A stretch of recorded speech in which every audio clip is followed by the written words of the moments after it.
መልካም ስራችን አላህ ይቀበለን። ያሳለፍናቸውን የረመዳን ቀናቶችን አላህ ይቀበለን። ያጠፋነውን ጥፋት ደግሞ አላህ ይቅር ይበለን። አላህ ውፍ ይበለን። ረሱሉን የሚሰድብ ምን የሚለውን አላህ ይስጠው። የእጁን አላህ ይስጠው። የእጁን አላህ ይስጠው። አላህ ስብሓነሁ ወተዓላ የሁላችንን መጨረሻ አላህ ያሳምርልን።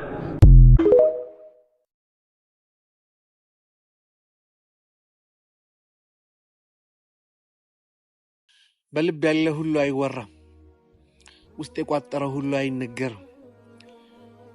አንዳንድ ጉዳዮች አሉ ከሰዎች የምንደብቃቸው፣ በልባችን አፍነን ይዘን የምንሰቃይባቸው።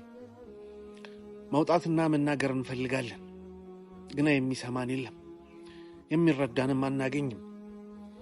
በመልካም እንናገራለን፣ ሰዎች በመጥፎ ይረዱብናል። ታዲያ ይህ ሲሆን ከህመማችን ጋር ችለን ለማለፍ እንወስናለን። ውስጣችን አፍነን አንዳንዴ በለቅሶ አለፍ ሲልም በመብሰልሰል እናሳልፈዋለን። ወዳጄ አንድ መንገድ አለ።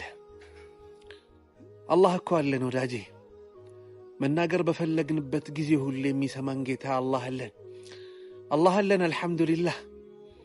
የማይሰለቸን በመጥፎ የማይተረጉምብን የሚረዳን ከማንም በላይ ደግሞ መፍትሄ የሚሰጠን ጌታ አላህ አለን። ይህንን ደግሞ ያዕቁብ አሳይተውናል።